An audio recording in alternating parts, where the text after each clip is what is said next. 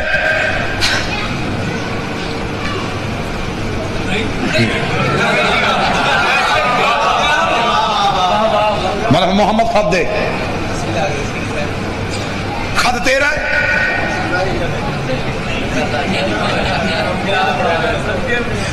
علی نے فرمایا چمڑا دربار کا ہے.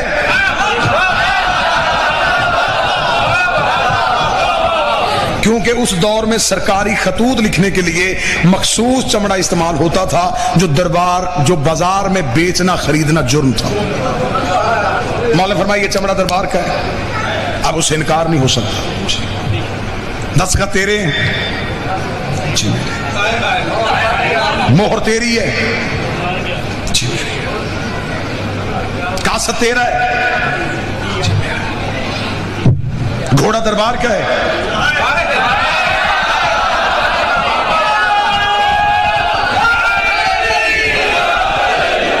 جی میرا.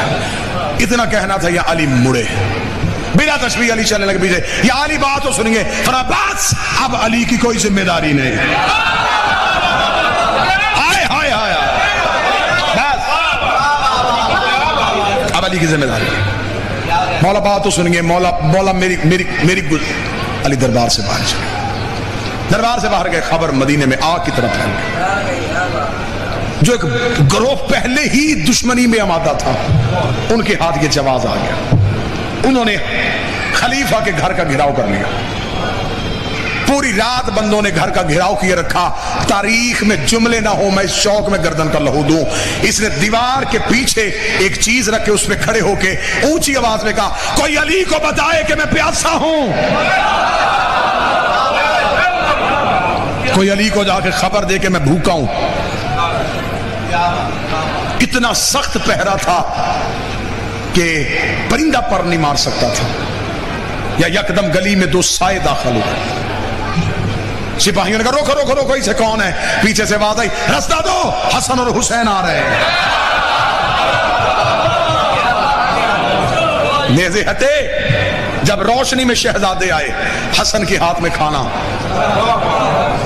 حسین کے ہاتھ میں پانی. شہزادوں نے دیوار پہ کھانا اور پانی رکھ کے کہا سخی نے بھیجا ہے.